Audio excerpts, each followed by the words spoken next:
امام بخاری research academy کے YouTube channel کو سبسکرائب کریں اور ہماری ویڈیوز کو لائک اور شیئر کرنا نہ بھولیں۔ شکریہ۔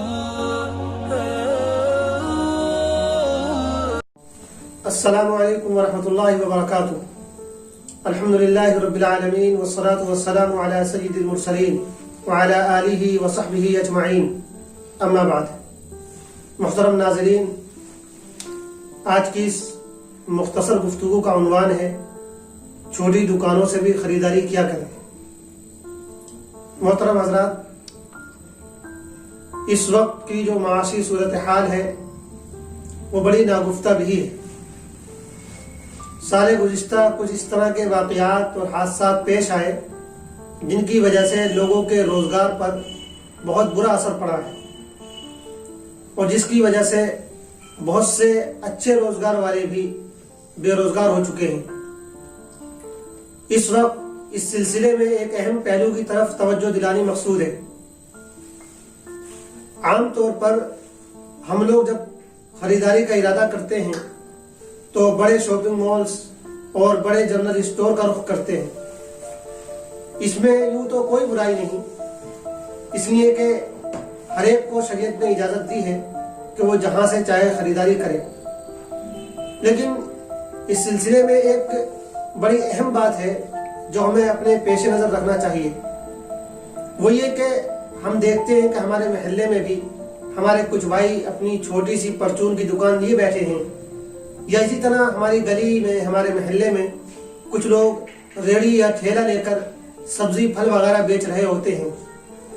اب اگر ہم ایسے لوگوں سے بالکل خریداری نہ کریں تو ان لوگوں کے کاروبار پر بہت برا اثر پڑے گا، اس لیے کہ یہ لوگ دولت حاصل کرنے کے لیے نہیں بلکہ صرف اپنی دال روٹی کا انتظام کرنے اور اپنے گھر کا چولہا جلانے کے لیے یہ چھوٹے موٹے کاروبار کرتے ہیں۔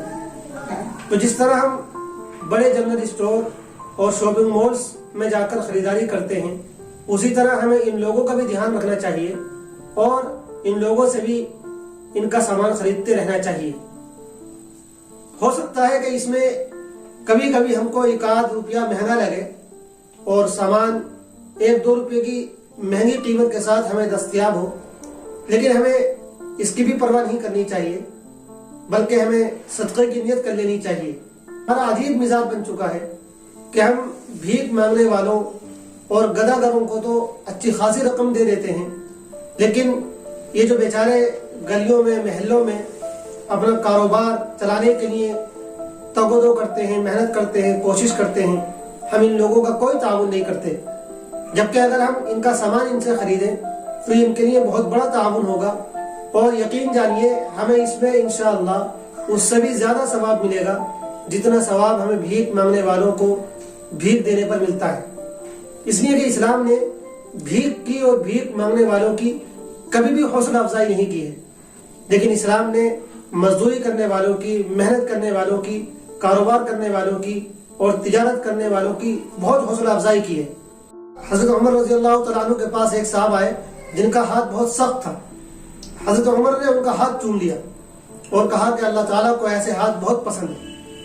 تو اس لیے ہمیں چاہیے کہ ہم ایسے چھوٹے کاروباریوں اور چھوٹے دکانداروں کی حوصلہ افزائی کریں، ان کا تعاون کریں اور ان سے بھی سامان خریدتے رہا کریں۔